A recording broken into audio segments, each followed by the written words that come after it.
Avec combien exactement tu peux vivre au Rwanda en 2026 si jamais tu décides de t'expatrier? J'ai ici avec moi des factures de nourriture, logement, transport, sortie, bref, la totale comme tu peux le voir. Et justement dans cette vidéo, je vais te dire de manière détaillée avec combien exactement tu peux vivre au Rwanda en tant qu'entrepreneur si jamais tu décides de t'expatrier. J'ai reçu cette question en commentaire de nombreuses fois. Patrick, écoute, dis-moi avec combien on peut vivre au Rwanda? Je veux m'installer au Rwanda, je veux m'expatrier à Kigali. Avec combien je peux vivre si jamais je décide de venir pour du business ou alors en tant que touriste? Justement, dans cette vidéo, je prends donc la peine de répondre à toutes ces différentes questions. Si tu viens de me découvrir, alors bienvenue sur la chaîne. Je suis Patrick Tafak, expert en stratégie de financement. J'aide les chefs d'entreprise ou les propriétaires de PME à lever du financement pour scaler. Donc, si tu as une boîte, tu as une entreprise locale, que tu sois installé au Cameroun, en Côte d'Ivoire ou alors au Gabon, tu veux lever des fonds pour scaler, je peux t'aider. Dans la description, il y a un lien, tu peux réserver un audit de 30 minutes. Il est 100% gratuit avec moi. Pendant cet audit, je prendrai donc la peine d'analyser ce que tu fais et évaluer la faisabilité de ta levée de fonds. Donc, il y a le lien dans la description. Tu cliques rapidement et tu réserves ton audit. Surtout que ce mois, je prendrai personnellement les audits. Alors, avant de continuer mon allocution, je tiens aussi à te rappeler quelque chose de très important. Si tu es entrepreneur expatrié à Kigali et que ce sentiment de solitude te rattrape quotidiennement, tu te dis « c'est compliqué de se faire des amis, c'est compliqué de réseauter », alors j'ai la solution à ce problème. J'ai créé un club privé d'entrepreneurs où ensemble on peut réseauter, échanger, se partager des services, bref. La totale, je pense que tu l'as compris. Dans la description, il y a mon numéro de téléphone. Tu peux juste m'envoyer communauté sur WhatsApp et tu pourras justement intégrer cette communauté-là. Et je tiens à faire la précision, ce n'est pas gratuit, ça coûte 15 $. Donc n'hésite pas à me laisser un message sur WhatsApp. Le numéro est dans la description. Alors, on va rapidement poursuivre la vidéo et avant de commencer, je tiens à te demander de faire les 3 gestes qui sauvent.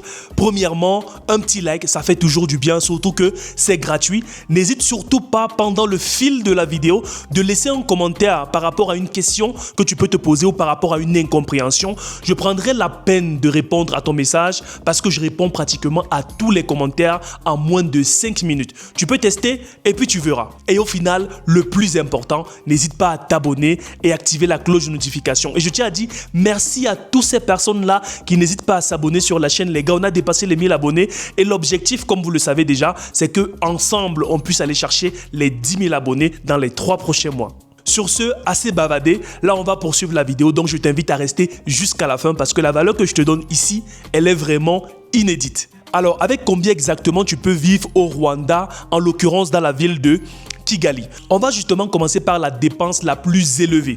Et je pense que vous connaissez très bien c'est quoi la dépense la plus élevée de tout un chacun. Je fais allusion ici au logement. Le logement, c'est justement la dépense la plus élevée dans la vie de tout un chacun. Alors, avec combien tu peux avoir un logement décent à Kigali, au Rwanda? En ce qui concerne le logement, ça dépend éventuellement de chacun. Il y en a qui décident de vivre dans des Airbnb en fonction de ton budget. Il y en a qui décident de vivre dans des Airbnb. Comme moi, par exemple, actuellement, je suis encore dans un Airbnb. Bien que je suis et j'ai déjà trouvé une maison où je vais m'installer d'ici quelques jours. Je vis encore dans des Airbnb et quand tu parles de Airbnb justement, ça coûte beaucoup plus cher. Bien qu'il y ait un confort qui est du moins assez intéressant en relatif au Airbnb que tu choisis en l'occurrence. Donc, si tu décides de vivre dans des Airbnb, ça va te coûter forcément beaucoup plus cher. Bien évidemment, en fonction aussi du quartier dans lequel tu décides de t'installer. Par exemple, moi, je suis dans un district qu'on appelle Kigali Gasabo. Gasabo, c'est l'un des 3 districts qu'il y a au Rwanda. Donc, ici, le nom du quartier, on appelle Nyarutarama. Et je suis dans un Airbnb ici. Depuis un moment. Pour ceux qui suivent les aventures et mon arrivée à Kigali, je pense que vous avez bien évidemment remarqué ce Airbnb où je suis revenu parce que j'étais déjà quitté d'ici il y a quelques temps. J'ai décidé de revenir encore parce que j'avais beaucoup plus de confort et encore plus important, c'est parce que le propriétaire de ce Airbnb, on commence à avoir de très bonnes relations et il est en train de construire un immeuble et c'est dans cet immeuble-là que j'ai décidé de prendre un appartement. Maintenant, on va parler rapidement de coûts. Alors, en termes de coûts, normalement sur Airbnb, Ça coûte 26 $ la nuit pour vivre dans ce Airbnb-ci. Mais vu que j'ai décidé de prendre beaucoup plus de jours, quand je viens, je prends toujours pour une longue période. La dernière fois, j'ai fait pratiquement 1 mois ici. Et pendant les 1 mois, il m'a fait une réduction. Du coup, je payais le Airbnb pratiquement 17 $. Donc, on est quitté de 26 $ la nuit à 17 $. Vous pouvez faire le calcul et puis vous allez voir combien ça coûte pour 1 mois. Donc, si tu vis dans un Airbnb, ça va te coûter relativement assez cher. Si on fait le sommaire, pour le mois, on est à peu près presque dans les 500 $, pratiquement. Presque dans les 500 $. Maintenant, si tu décides de prendre plutôt un logement individuel non meublé, parce qu'il y a des logements aussi non meublés, tu décides de prendre un logement non meublé, faire un contrat de bail et tout ça, pour prendre le logement non meublé, ça va te coûter beaucoup plus moins cher. Le logement non meublé, tu peux le payer entre 100 $, dépendamment du type de confort et du type de zone où tu veux vivre. Mais il faut prévoir entre 100 $ et pratiquement 300 $ pour un logement non meublé, en fonction du standing que tu recherches. Ou beaucoup plus, et en fonction du nombre de chambres aussi. Une chambre, 2 chambres, 3 chambres, les prix vont forcément grimper. Donc je pense que si tu es avec ta partenaire, vous pouvez prévoir environ entre 150 et 250 $ pour un logement non meublé. L'inconvénient dans ce cas de figure, c'est que vous allez devoir meubler le logement. Et qui dit meubler, c'est de faire des dépenses initiales à l'entame. Ça veut dire après avoir pris le logement, tu vas devoir acheter un lit, acheter des meubles, faire la décoration. Et je trouve assez fastidieux, surtout quand tu viens de t'installer. Pour ma part, le conseil que je vais te donner, c'est aller directement vers des logements déjà meublés.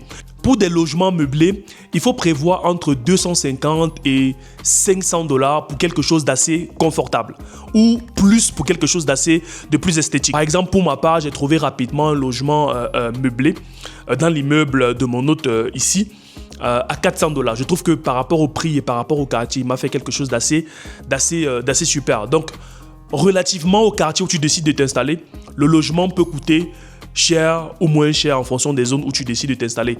Pour ma part, j'ai déjà fait les 3 districts, mais dans les 3 districts où je suis parti dans pratiquement tous les 3 districts à Kigali et j'ai vécu que dans des Airbnb. Mais pour des logements, en l'occurrence, non meublés, j'ai fait du moins quelques recherches à propos et pour les prix que j'ai vus, pour la plupart, on se retrouve dans les 150 $ pour les non meublés, 2 chambres, 150 $, 200 $, 250 $, 300 $, ça dépend réellement. Maintenant, pour des logements meublés, comme j'ai dit, il faut prévoir entre 250 $ parce qu'il y a déjà des logements meublés aussi qui coûtent dans les 250 $, 300 $, 350, 400, 500 jusqu'à 1000 $. Ça dépend maintenant de quel type de logement dans lequel vous voulez vivre. Alors, si vous êtes comme moi et vous avez juste besoin d'un espace assez convivial où vous pouvez travailler avec une chambre et où vous pouvez rester serein, je vous recommande justement de prévoir un budget entre 350 et 500 $ mensuellement. Maintenant, combien de mois faudrait-il payer pour pouvoir avoir accès à un logement? Il faut prévoir pour ma part minimum 3 mois, qui représente ici 2 mois de loyer et 1 mois de caution. Ça, c'est le minimum. Maintenant, en fonction des logements, vous pouvez discuter. Les gens peuvent vous dire, écoute, donne-moi 6 mois, écoute, donne-moi 4 mois, donne-moi 5 mois. Maintenant, vous pouvez discuter en leur disant, écoute, je n'ai que 2 mois de loyer tout de suite et 1 mois de caution. Ou alors 3 mois de loyer et 1 mois de caution. Donc, vous pouvez justement discuter avec l'agent immobilier en face. Ou alors, si vous êtes directement en face du propriétaire, vous pouvez directement discuter avec le propriétaire. Après avoir pris le logement, forcément, il y a des charges. Dans des Airbnb, la plupart des charges sont déjà prises en compte. L'eau, l'électricité, le gaz, c'est déjà pris en compte. Mais quand vous prenez des logements non meublés, il y a des logements qui viennent non meublés parfois avec des charges déjà intégrées, mais forcément le coût aussi sera beaucoup plus élevé. Il y a des logements meublés qui viennent déjà avec des charges intégrées, mais pour la plupart, les charges ne sont pas intégrées pour des logements déjà meublés. À part les Airbnb de connaissance où une fois que tu as pris la maison, tu as forcément déjà tout qui est inclus. La lumière, l'eau, le gaz, le chauffage et pratiquement tout est déjà inclus, avec l'internet bien sûr. Pour l'internet individuel, je pense que je l'avais déjà dit dans une précédente vidéo, mais actuellement, j'ai un forfait que j'utilise. C'est très récemment, j'ai rencontré une dame dans un restaurant. C'est elle qui m'a aidé à valider ce forfait-là. Je paie pratiquement 10 000 francs rwandais pour avoir 30 gigas mensuels. Donc, je paie 10 000 et j'ai 30 gigas pour 1 mois. Et ça me suffit largement. Donc, j'ai pratiquement 30 gigas à utiliser pendant 1 mois et je paye 10 000. Donc, 10 000 francs rwandais, ça représente à peu près 4 000 francs CFA. Pour ceux qui sont dans des pays où on utilise le franc CFA. Et pour ceux qui sont en Europe, ça représente à peu près 6 € à peu près. Maintenant, après le logement, il y a une deuxième dépense qui est au centre de la vie de tout entrepreneur ou de tout individu en réalité, qui est donc ici l'alimentation. En termes d'alimentation, vous avez plusieurs différentes possibilités. En fonction de chaque individu, vous avez des possibilités en fonction de vos goûts, en fonction de ce que vous aimez. Est-ce que vous aimez manger dehors? Est-ce que vous aimez cuisiner pour vous-même? Par rapport aux différents achats, quel type d'aliments et quel type de produits vous préférez? Est-ce que vous aimez des produits locaux? Est-ce que vous aimez des produits étrangers? Ça dépend. Maintenant, en termes de nutrition, vous avez deux possibilités pour faire des achats. Vous pouvez faire des achats dans des supermarchés. Ça, c'est des choses que je faisais quand je venais d'arriver. Je faisais beaucoup d'achats au supermarché. C'est pourquoi vous pouvez voir énormément de factures, les gars. Énormément de factures comme ça. Bon, je le fais aussi, je garde des factures parce que c'est pour la comptabilité de mon entreprise. Donc, vous l'avez très bien compris, pour la nourriture, ça reste toujours relatif à chaque individu. J'ai du moins fait l'effort de faire des comparaisons par rapport aux différents aliments en fonction d'où est-ce que vous décidez clairement de les acheter. Par exemple, hier, j'étais au marché local, j'ai pris la peine de regarder les prix avant de faire cette vidéo. Et vu que j'y vais beaucoup au supermarché, du moins je peux faire un parallèle entre les prix du marché local et les prix dans les supermarchés. Bien que les supermarchés, les prix restent du moins toujours flexibles et relatifs dépendamment du supermarché en l'occurrence. Pour 1 kg de tomates par exemple, dans le marché local, vous pouvez acheter 1 kg de tomates à 800 francs, entre 800 francs et 1000 francs en fonction de la saison. Au supermarché, vous allez acheter le même kilo de tomates par exemple à 1500, 1600, 1700 parfois en fonction du supermarché. Vous voyez qu'il y a une différence de pratiquement 600, parfois il y a une différence de pratiquement 700, parfois il y a une différence de pratiquement 500 francs. Donc, au marché local, les prix restent relativement toujours beaucoup plus bas. Pour le riz, ça c'est quelque chose que j'achète aussi très souvent. Au supermarché, j'ai acheté 1 kg de riz. Je pense que j'ai la facture. Généralement, je mange du riz basmatique. C'est un riz qui vient, enfin, pour ceux qui savent, hein, le riz basmatique hein, en quelque sorte. Donc, le kilo de riz, je l'achète généralement le kilo au supermarché à 3800 en fonction du supermarché. Dans d'autres supermarchés, ça peut me coûter 4000. Dans d'autres supermarchés, 4500. Et ça m'est arrivé d'acheter parfois le même kilo de riz à 5000 dans un autre supermarché. Ici, il y a plusieurs supermarchés. Vous pouvez trouver Spar, vous pouvez trouver... il y a un supermarché qui est très populaire qui s'appelle Simba. Il y a un autre supermarché aussi qui est très populaire qui s'appelle Sawa City. Donc les prix, ça dépend en fonction du supermarché. Et je pense avoir déjà fait les 3 supermarchés. Donc, que ce soit Spar, que ce soit Sawa City ou que ce soit Simba Center. Pour le riz, ça peut varier au supermarché entre 3500 francs rwandais et 5000 francs rwandais pour 1 kg. Maintenant, si vous voulez prendre 4 kg, 5 kg, ça dépend. Pour le marché local, comme je vous ai dit, j'y étais hier et j'ai acheté 1 kg de riz à pratiquement 3000 francs. Donc, vous voyez que le prix, il est beaucoup plus réduit quand vous allez sur le marché local. Donc, le conseil que je vais vous donner, quand vous voulez faire vos courses, faites une liste de tout ce que vous avez besoin et puis allez au marché local si ça ne vous dérange surtout pas. Et après, il y a aussi des applications que vous pouvez utiliser depuis votre téléphone pour commander. Mais quand on dit aussi utiliser des applications, ça rend la vie beaucoup plus simple, mais ça coûte aussi forcément relativement beaucoup plus cher. Mais ces applications-là, j'ai découvert ça fait à peine 2 jours, donc je pense que je vais commencer à les utiliser vu que pour ma part, généralement, le plus important, c'est justement de préserver mon temps. Le marché local coûte beaucoup plus moins cher, mais forcément, ça demande du temps aussi d'y aller, de faire ses courses et tout le reste. En fonction de vous, en fonction de vos habitudes, vous pouvez y aller ou vous pouvez aller au supermarché le plus proche de chez vous ou alors comme moi, vous pouvez désormais commencer à utiliser des applications assez simples. Et pour ceux qui décident d'aller faire les courses dans les supermarchés, je peux vous demander de prioriser les produits locaux parce qu'il y a des produits locaux qui coûtent relativement moins cher. Par exemple, un pot de yaourt, quand vous allez prendre un yaourt étranger, je sais pas, français, américain ou peu importe, le pot de yaourt va vous coûter peut-être relativement, je sais pas, 3000 francs rwandais. Pourtant, vous pouvez trouver un yaourt aussi nutritif, avec pratiquement les mêmes ressources et surtout très bon à 800 francs rwandais. Vous allez voir que vous pouvez économiser pratiquement 2000-2500 francs rwandais. Quand je venais d'arriver, je prenais beaucoup de yaourts étrangers et maintenant j'ai commencé à prendre des yaourts locaux. Donc avec 800 francs rwandais, 1000 francs, 1500 francs rwandais, j'ai un bon pot de yaourt que j'apprécie énormément surtout. Donc vous pouvez trouver même encore moins que ça, 500 francs rwandais, vous pouvez trouver des pots de yaourt en fonction des supermarchés où vous vous rendez et en fonction surtout de l'entreprise locale en l'occurrence. Maintenant, troisième point, on va parler ici du transport. Je pense qu'on en a déjà parlé dans la précédente vidéo, mais il est important que je réitère pour cette vidéo-ci. Pour le transport, il y a 3 moyens principaux pour se déplacer quand vous êtes au Rwanda. Le moyen le plus populaire et le moyen le plus utilisé, c'est la moto. La plupart des gens au Rwanda utilisent énormément la moto pour se déplacer. Mais très récemment, j'ai découvert un nouveau moyen de transport, je ne connaissais pas. C'est une sorte de mini-vélo. Ils ont fait un truc un peu préfabriqué localement et tu peux t'asseoir derrière. Enfin, j'ai vu ça, ça fait juste quelques jours. Pour les Rwandais, essayer de me dire qu'est-ce que c'est en commentaire. Et pour une distance, par exemple, de 500 francs en moto, vous montez sur ces vélos-là, vous allez payer 200 francs rwandais. Donc, le moyen le plus utilisé, comme je disais, c'est la moto. Si vous êtes au Rwanda, vous allez commencer à utiliser la moto. C'est beaucoup plus simple, c'est beaucoup plus rapide, c'est beaucoup plus pratique. La plupart des distances, généralement, vous allez vous retrouver en train de payer 1000 francs. Pour la plupart des distances. Quand la distance est vraiment très courte, vous allez payer 500 francs, c'est le minimum. 500 francs rwandais. Quand la distance est du moins moyenne, vous allez vous retrouver en train de payer 800, 1000 francs rwandais. Et puis, pour des longues distances, vous pouvez très facilement payer 1500 et 2000 francs rwandais. Pour ma part, je trouve que ça reste relativement vraiment moins cher. Surtout quand je vois les distances ici, c'est pas vraiment très long. Et par rapport au coût, à peu près quoi, 1500, 1000 francs rwandais, c'est pas quand même énorme pour la moto. Par contre, quand vous décidez d'emprunter le taxi, là, ça commence à monter parce que le taxi peut coûter un peu plus cher. Le taxi, pour une distance que vous payez 1000 francs en moto, avec le taxi, vous pouvez facilement vous retrouver en train de payer 6000 francs rwandais, 7000, 8000, 9000 francs rwandais. Beaucoup peuvent trouver que ça coûte relativement cher, mais pour ma part, je trouve que le coût reste du moins assez moyen et accessible pour les personnes habituées de taxi. Généralement, j'utilise la moto dans mon quotidien pour me déplacer, que ce soit pour aller à la salle de sport, au supermarché, pour les sorties, j'utilise généralement la moto. Mais ça m'arrive aussi parfois d'utiliser le taxi, parfois quand je vais aller au coworking pour travailler, quand je vais me déplacer, parfois pour aller dans des restaurants ou parfois dans des destinations inconnues. Parce que j'ai parfois du mal à échanger avec les mototaxis parce que parfois ils ne comprennent pas ce que tu dis. C'est pas tous qui parlent anglais. La plupart ils parlent Kinyarwanda, donc ils comprennent pas anglais.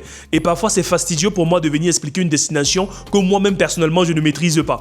Dire à la moto, écoute voilà, tu me laisses à telle rue. Et il me dit il ne connaît pas. Du coup, pour me faciliter la chose, ce que je fais, je prends le taxi. Je vais aller sur une application. L'application que j'utilise, il y a deux applications. Il y a Yego, l'application Yego, et il y a l'application Mood. C'est une application où tu peux avoir une Volkswagen. Je pense que je pourrais te faire une vidéo sur cette application et vous montrer un peu le trajet, comment ça se passe.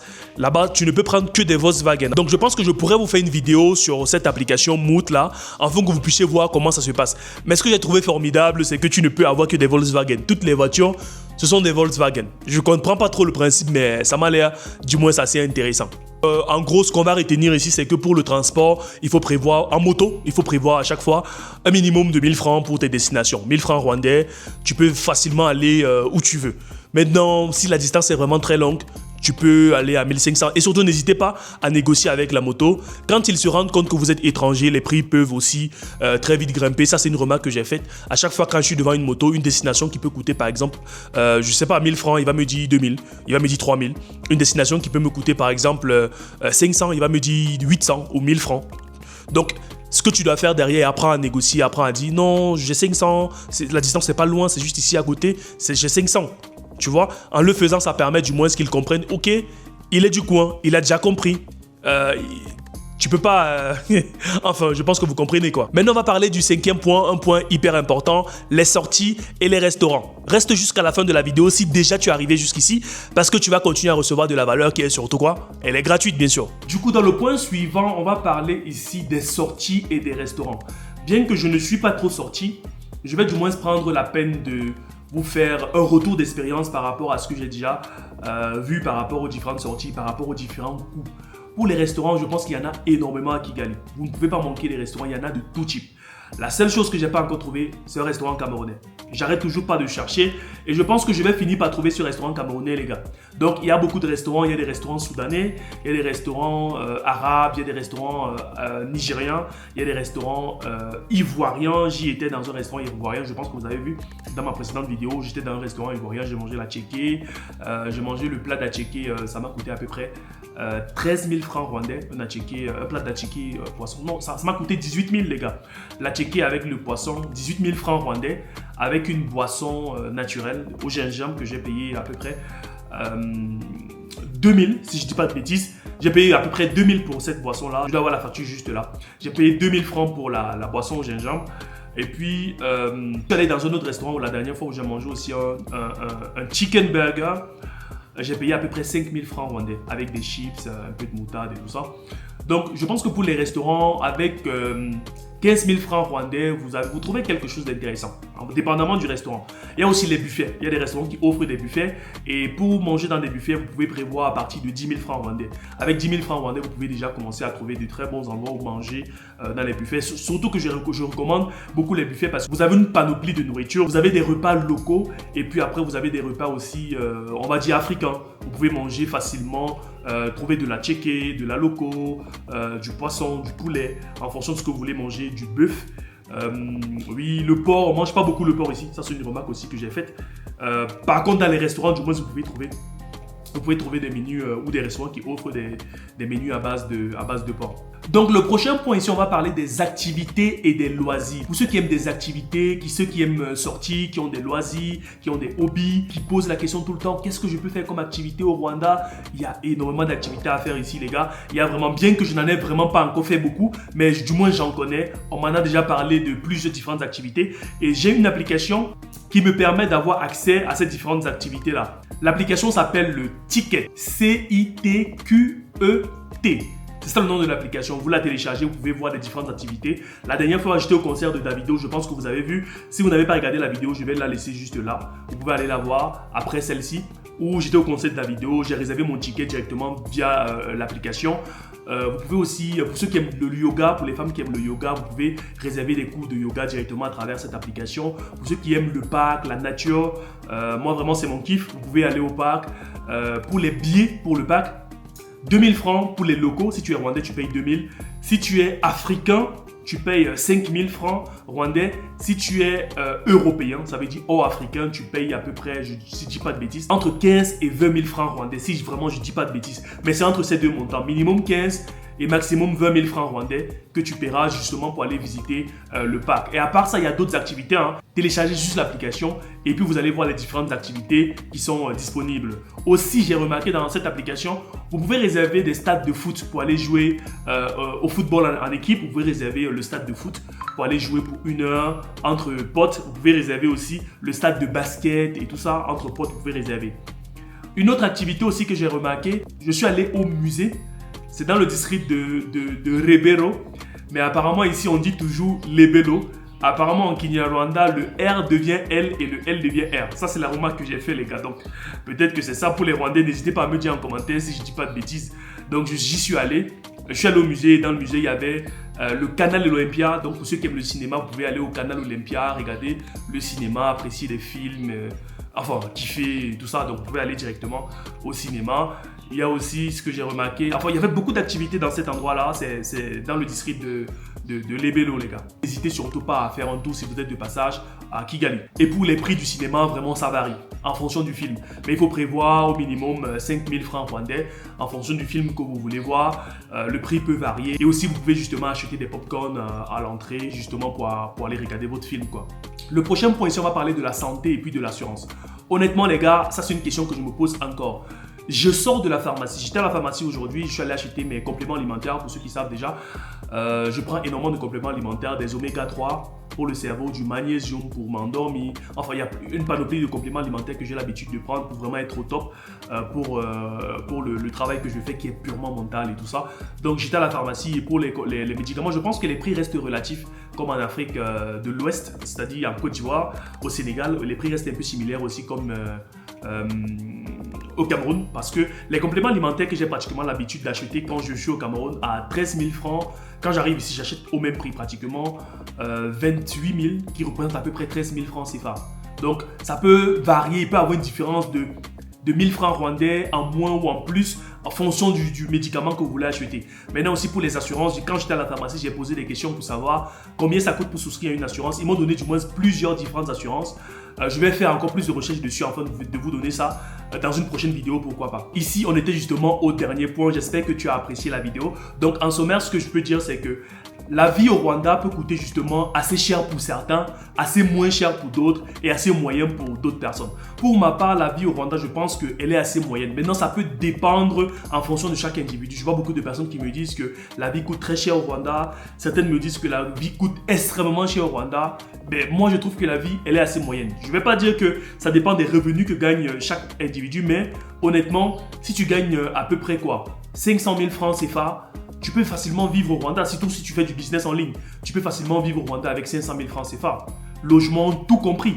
Si tu vis, je sais pas, tu gagnes 1000 euros à peu près, tu peux facilement vivre au Rwanda si tu fais du business en ligne. Ou même si tu as un boulot au Rwanda et tu gagnes à peu près quoi 1000 euros, tu peux facilement vivre au Rwanda avec 1000 euros. Donc pour ma part, en sommaire, je pense que la vie au Rwanda, elle est assez moyenne. Ça, c'est mon avis, les gars. Si tu as apprécié la vidéo et la qualité du contenu qui a été donné, surtout n'hésite pas, un petit pouce bleu, ça fait toujours du bien les gars. Merci beaucoup. On s'abonne, surtout que c'est gratuit, on active la cloche de notification. Et vous savez déjà, si tu es chef d'entreprise, propriétaire de PME, tu veux lever du financement, tu as la recherche de financement, tu veux scaler, tu as déjà un business qui marche, tu fais un bénéfice minimum mensuel de 500 000 francs CFA, mais tu veux scaler, tu n'arrives vraiment pas à aller chercher des objectifs beaucoup plus intéressants, je peux t'aider à lever des fonds pour scaler. Dans la description, il y a un lien, tu cliques et tu réserves ton audit, il est 100% gratuit. Avec moi, je t'appelle, on analyse ton business, on analyse ce que tu fais, je définis une stratégie assez claire pour t'aider à lever les fonds que tu recherches. Le lien est dans la description. J'ai fait une vidéo où je te partage la catastrophe qui m'est arrivée avec l'immigration au Rwanda. La vidéo, elle est juste là.